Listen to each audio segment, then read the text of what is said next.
Welcome to Skimmer Says, an Estuarine podcast hosted by the Delaware National Estuarine Research Reserve. I'm your host, Laurel Sullivan, and today I'm joined by two of my wonderful colleagues on the couch. Dr. Molly Yakino, would you like to reintroduce yourself? Hi, everyone. My name is Molly Yakino, and I'm the research coordinator here at the Delaware National Estuarine Research Reserve. And we also have Kyle Derby. Kyle.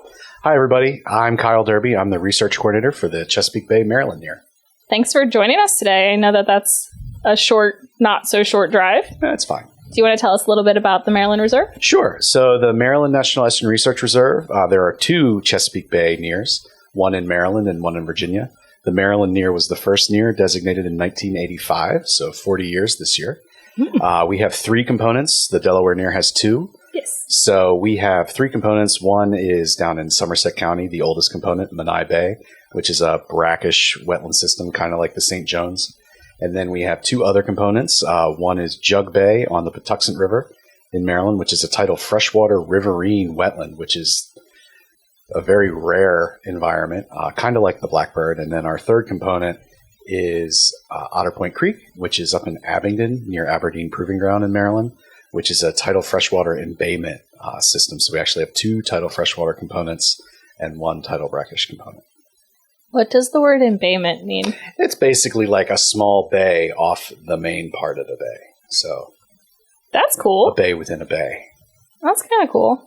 So Molly has been here before, but you're new. So we always start our podcast out with a game time.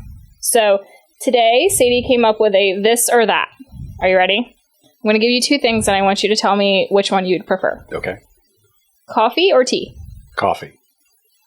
Coffee, for sure. That's really awkward, because I haven't actually told anybody, but we're here to talk about tea today. Okay. If you had to drink tea, because I'm done talking about coffee. Black tea or green tea? Black tea. Black tea. Is it because it's the closest to coffee? Absolutely it is. Yes, of course. Probably, yeah. Okay. Tea, again. Hot or iced? It depends on the time of year for me. Like, I want iced tea all summer long, but hot tea really gets me through the afternoon in the winter. Iced, unsweet. You're skipping ahead because my next question was sweet or unsweet.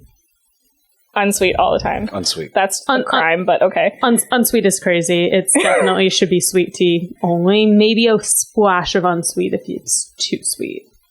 Yeah. I think that I would prefer cold sweet tea, but I agree. Like if it's cold in the afternoons of the winter, I want to have a nice sweet hot tea. But it's okay. Some people can have... Give me the tannins. That's what I'm here for. Some people can have incorrect opinions. It's okay. We still love you, Kyle. Uh-huh. So, a little bit about what we're here to talk about today. You two are working with a few of our other colleagues on a tea time decomposition project. Am I correct? That is correct. Would you guys like to tell us a little bit about that project, what you're looking at, and how you came up with it? Sure. So... it seems forever ago, back in 2019. I had just started as the research coordinator. I'm in my 7th year now with the Maryland NERR. And one of the things that I was thinking about doing was increasing the collaboration between the Maryland NERR, the Delaware NERR, and the Chesapeake Bay, Virginia NERR, because all three of our sites are multiple component reserves with a lot of similar sites. We have similar weather, we have similar plants, we have similar tidal ranges, similar a lot of stuff. So I thought it would be an excellent idea for us to leverage all of our resources together, go further together. So I had some calls with the folks at both of the reserves, including the former research coordinator here, Dr. Carrie St. Laurent. And one of the ideas that we came up with was looking at things in addition to what all of the NERRs do. I mean, I'm sure you guys have talked about the NERR system. There are 30 reserves across the country, and we all monitor the same types of things in the same types of ways. So what is something else that we could look at that would utilize that existing data that we're already collecting? And one of the things that we talked about was below-ground decomposition. And below-ground decomposition is important in wetlands for lots of reasons, but essentially, wetlands are wet, and they grow a lot of plants, and that plant material stacks up over time, and it takes forever to decay because it's wet. which is one of the ways that wetlands build carbon, which is why you always hear wetlands are carbon sinks.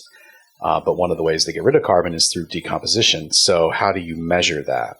And measuring below ground decomposition is a bear because it varies all over the place. It depends on all sorts of variables. So the more standardized you can do that methodology, the better.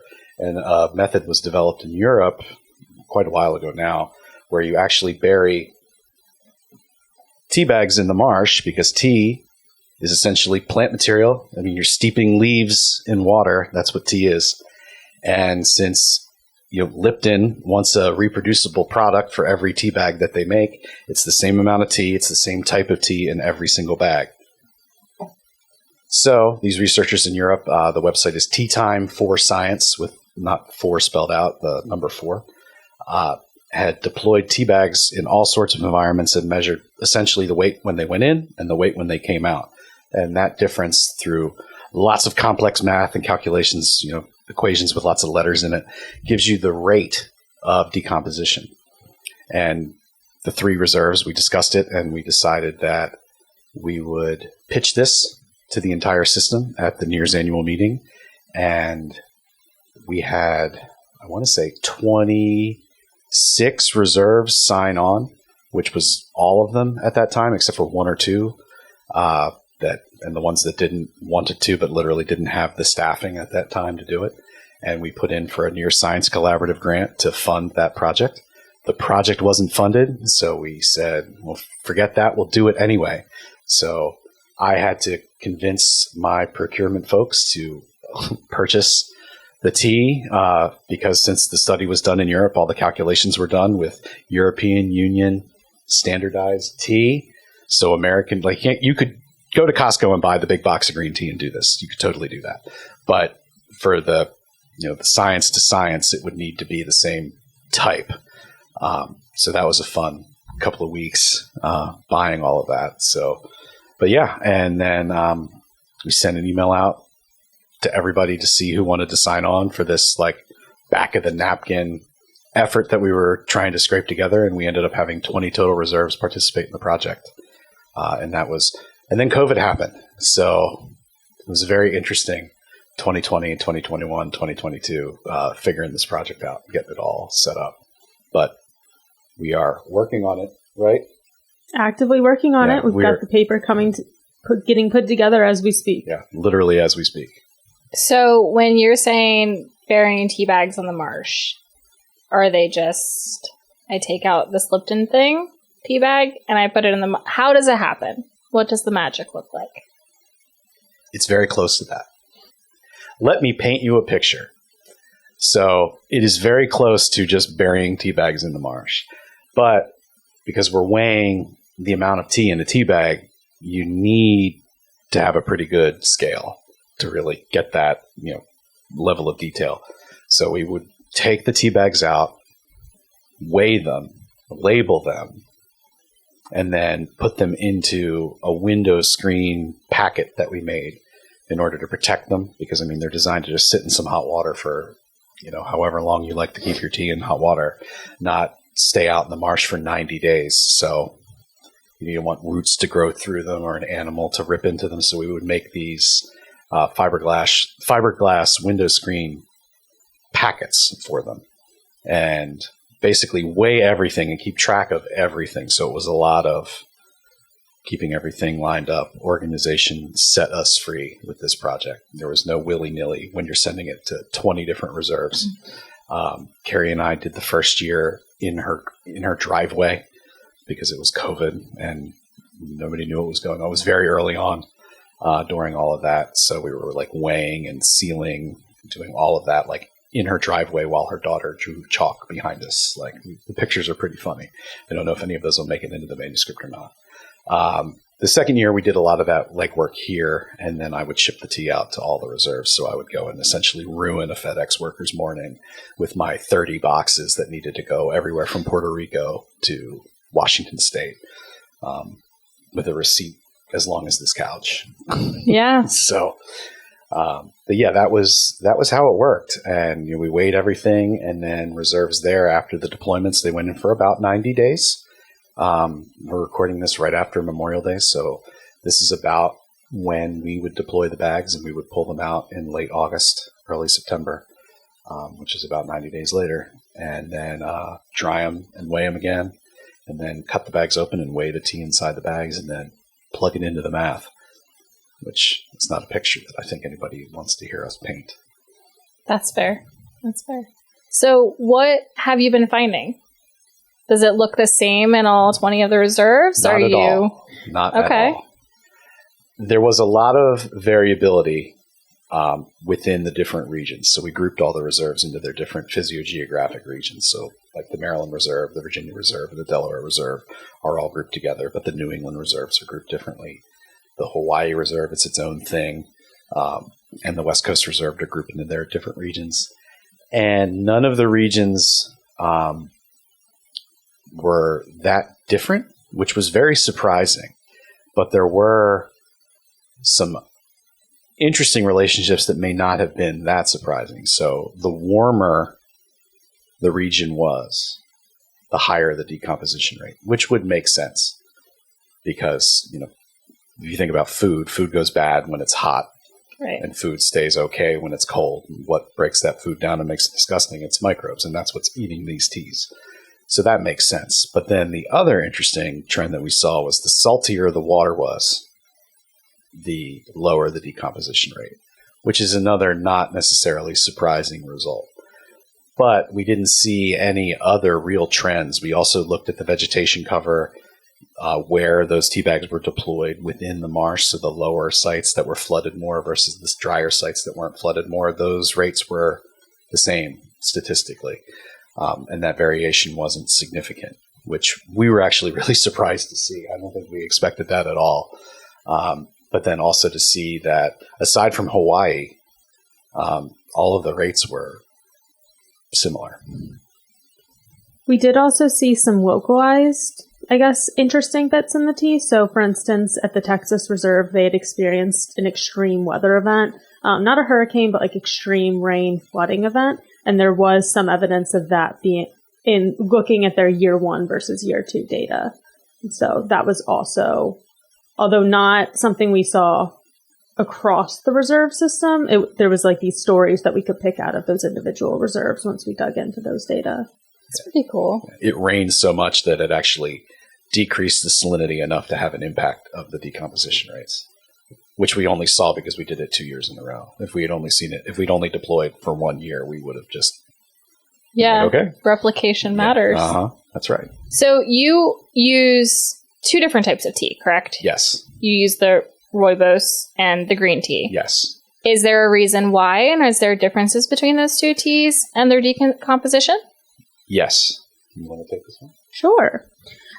There are differences between the 2. So one of them, the green tea, decays quickly. So you have this quick decay rate, and then the rooibos tea decays much slower, so it's more recalcitrant carbon. It's harder to break down. And so when you put those 2 together, you get the short term, like the short term decay rate, and then also this long term decay rate, and you're able to put that into the equation to get the overall decay over time. Cool. Interesting. So, is this something that could be done? I know you guys are some of the smartest people that I know. Is this something that could be done by everyday people at home? Definitely. Definitely. The original developers of the method, the Tea Time for Science folks, have education components on their website where you can actually do this work, plug your work into their online calculator, and submit your data to them, to their project, which is super cool. Like, that community and citizen science really can involve you. And you don't need to do it in the marsh. You can do it in your yard, right, if you were so inclined. And you don't even need to use tea bags. There are other ways to do this. Yeah, like what? One of the more fun ways to do this, well, we'll get to the fun way. In some of my previous work, when I worked in other places, we measured this. We actually essentially made tea kits out of our own carbon. But then another thing we did was bury strips of canvas in the marsh at different depths. And then after, a week, we take them out, dry them off, and then see how much force it took to rip them. But another very accessible way is you go to the store and you just buy cotton, bleach white underwear and bury it in the soil a couple of inches down and then see how long it takes for those underwear to break down. The healthier your soil is, the more microbial activity is going to be going on, the more little, bacteria are going to be doing their bacteria thing. So if it only takes like a week in the summer for your underwear to go away, that's good for your soil health. That means that it's active. Is that how long it should take? Is about a week? Depending on how things are going. If it's wet and hot, probably. But if you bury that underwear in April and then you come back in August and it's just like dirty, then that probably means your soil is pretty sterile and there isn't a lot of stuff going on. Yeah, so one of our common themes throughout this podcast is we're reminding folks not to litter. So bury your underwear in your own yard. Definitely. Not in our marsh. Yeah. Don't come down here. And make sure you remember where you bury it. Yeah. Yeah. Sure. Yeah. Definitely need to mark your plots. That was one of the things that Could you imagine wanting to run this study with like your family or your kid, and then you sold your house, and then somebody bought your house, and then they were just like, we plant a garden here, and now there's all these like there's bands in the yard. Yeah. It'd be very weird. If they're planting their garden there and the underwear is still in the yard, maybe they should choose a different spot for the garden. Yeah. All right. So is there anything else that you want folks to know about this project? What's next? So right now we're trying to get our publication out because, as I said, we kind of did it on our own time with our own like limited budget. It's taken a little bit longer than I think any of us would have wanted to get the paper pushed out. But, it's going to happen this year. It's going to happen. And when we originally started this, the hope was to continue doing this a few years down the line with like a larger project. We wanted to figure out what are the rates at these sites, and we have that now. But then why? Why are the rates what they are? We have those initial those initial background trends, but there is still enough variability within the data that there is site-specific reasons for why the rates are what they are. And that's going to require a much larger effort looking at what's in the water in the marsh, what's in the water in the waterways adjacent to the marsh. Right. Do those plant communities, if we dig down to a little bit deeper of a level, can we find something that might predict what the decomposition rates might be as, say, things get warmer and saltier in our coastal systems? Right. So my last question for you all, what is your favorite part of the project? I think my favorite part of the project, so I came in there on the second half of things. So it gave me the opportunity to learn about not only our system, but also how collaboration works across the National Estuarine Research Reserve System. So I thought that was really important to me becoming a part of the system. I hate to agree completely, but I do think that, boring, you said the same thing. But it was when I started this project, I was where Molly was when she became involved with it, maybe a little bit further along. But it was my first chance to really try and lead something with the system and to get the buy-in at the meeting before we didn't get the funding. Basically seeing that entire room full of my peers nod in excited agreement that this is a good idea. Yeah. Like we should do this. And to have, that working relationship with my peers, it really stoked the warm and fuzzies inside. And I think that that's something really special about the reserve system is that you have these folks from across the country that are interested in the same thing that you're in, and they want to figure out the same things that you're figuring out. So I think that that is something that's really special about where it is that we work. 100%. So, all right. Well, thank you all for joining us today. And thank you, Kyle, for coming all the way over from Maryland and sitting on the couch with us. Of course. And until next time, bye.